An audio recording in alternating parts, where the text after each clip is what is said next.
আমাৰ আজি 1 নম্বৰ গঙ্গিয়া আদিবাসী বস্তি এই আদিবাসী বস্তিত আজি আমি এটা বিপিএফৰ এটা নিৰ্বাচনী সভা পাতিলোঁ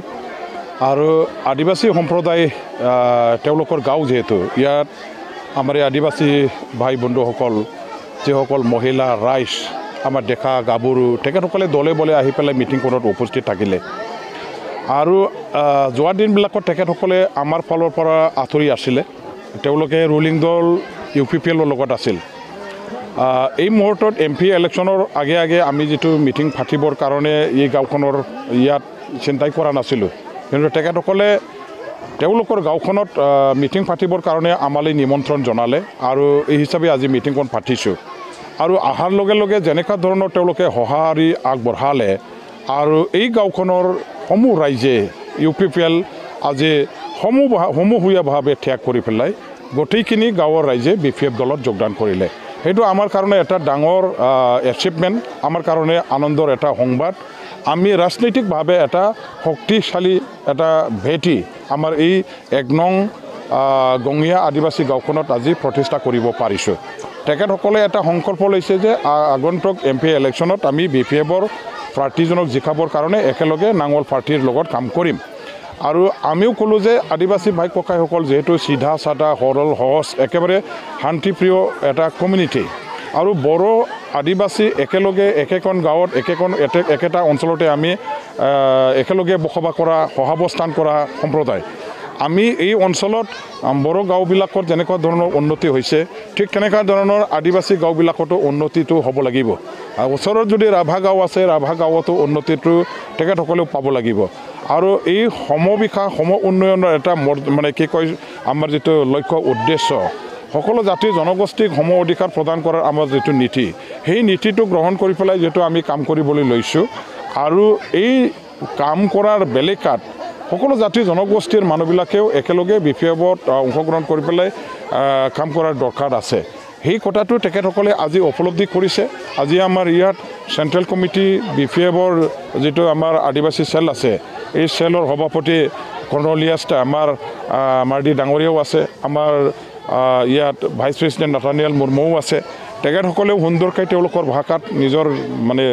স্বজাতিৰ ভাষাত আমাৰ সান্তাল ভাই বন্ধুসকলক ভালকৈ বুজালে আৰু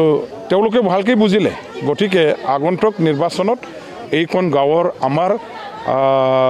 ৰাইজে বিপিএফ দলৰ লগত থাকি পেলাই আমাক সহায় কৰিব আৰু দতমা সমষ্টি হিচাপে নতুন সমষ্টিত তেওঁলোকে যেহেতু সোমাইছে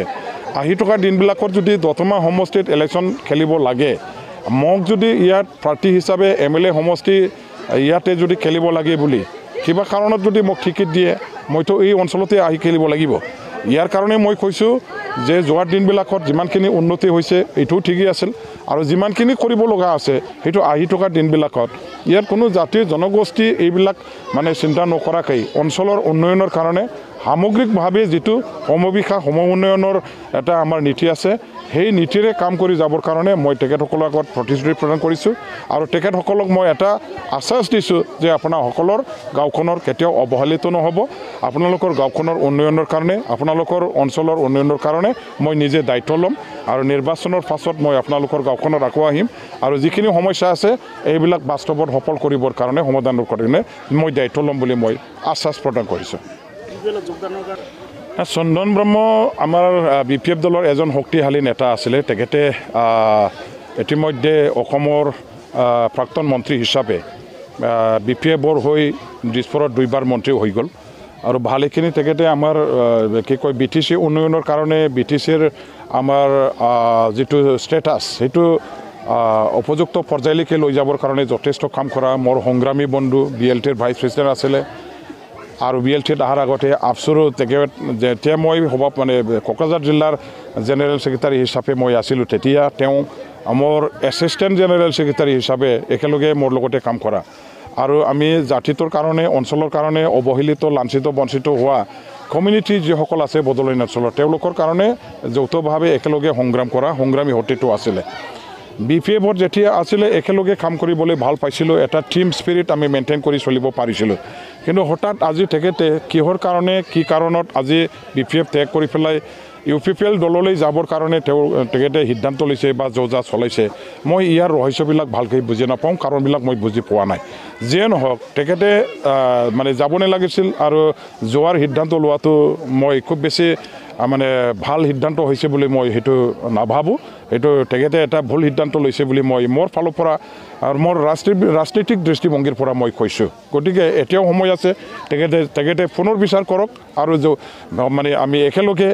BPF-তে থাকি পেলাই কাম কৰিব পৰা যায় নেকি, ইয়াৰ কাৰণে নতুন চিন্তা চৰ্চা কৰাটো ভাল। আৰু আমাৰ দলৰ পৰাও দায়িত্ব ল'ব লাগিব যে তেখেতে যাতে আমাৰ পৰা ওলাই নাযায়, সেইখিনি দায়িত্ব আমাৰ দলৰ পৰাও যাতে লোৱা হয়। এইখিনি মই আমাৰ দলৰ ঊৰ্ধ্বতম কৰ্তৃপক্ষক মই আহ্বান কৰিছোঁ। কিন্তু কিবা কাৰণত যদি তেখেতে ওলাই যায়, সেইটো আকৌ আচৰিত হ'ব লগাও নাই, কাৰণ ৰাজনীতিত ডাঙৰ নেতাবিলাকেও কেতিয়াবা বেলেগ বিভিন্ন কাৰণত নিজৰ দলটো ত্যাগ কৰি পেলাই বেলেগ দললৈ গুচি যোৱা, যোগদান কৰা এইবিলাক হয়। আজি কংগ্ৰেছৰ ডাঙৰ মানে একালৰ মন্ত্ৰীবিলাকেও যিসকল নেতা আছে তেখেতসকলেও BJPত আহিছে, BJPৰ ডাঙৰ নেতা মন্ত্ৰী হোৱাবিলাকেও কংগ্ৰেছলৈ গৈছে। আৰু আজি অসমত চাওক আপোনালোকে, কংগ্ৰেছৰে ডাঙৰ MLA হোৱা, 3বাৰ 4বাৰকৈ MLA হোৱা, মন্ত্ৰী হোৱা মানুহবিলাকেও আজি BJPত যোগদান কৰিছে, BJPৰ পৰাও কংগ্ৰেছলৈকে গৈছে। এইবিলাক ৰাজনৈতিক দলত অহা যোৱাটো চলে আৰু ইয়াৰ দ্বাৰা দি মানে দলৰ খুব ক্ষতি হ'ব বুলি কোনোবাই যদি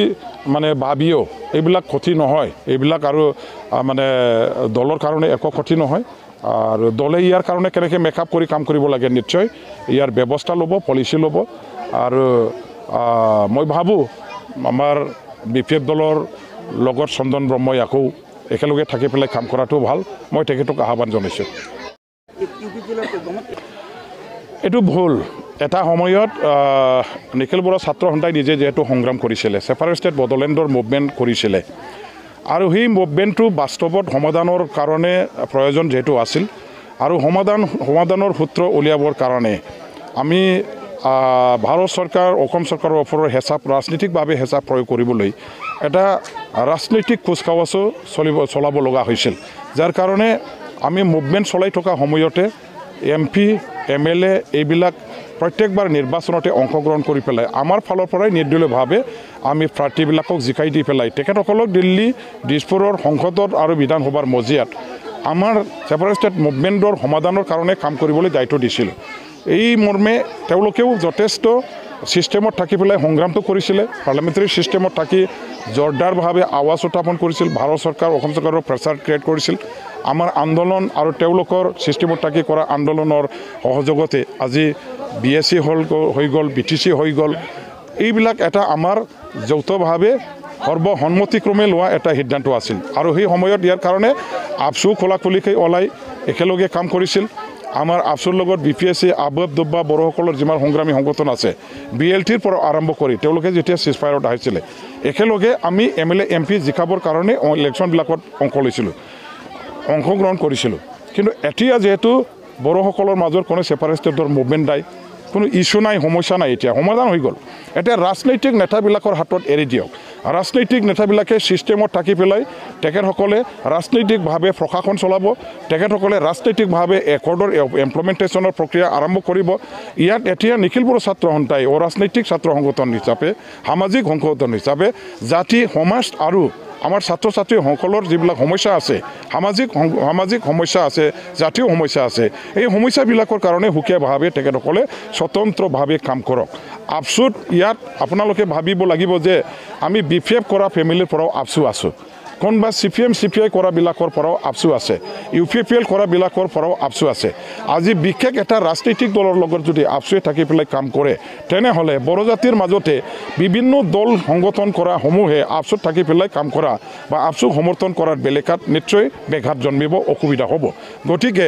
আপচুটো এনি কাইণ্ড অফ পলিটিকেল ইনফ্লুৱেঞ্চৰ পৰা ফ্ৰী কৰি পেলাই স্বতন্ত্ৰভাৱে তেওঁলোকে কাম কৰাটো উচিত। ৰাজনৈতিক দল আৰু সংগঠনসমূহৰ পৰা দূৰত থাকি পেলাই কাম কৰাটো উচিত। কিয়নো এতিয়া আন্দোলনো নাই, ছেপাৰেট ষ্টেট মুভমেণ্টো নাই, এতিয়া ইছ্যু নাই, আৰু ইছ্যু বেছি এইটো পলিটিক্স এতিয়া কৰিব লগা নাই।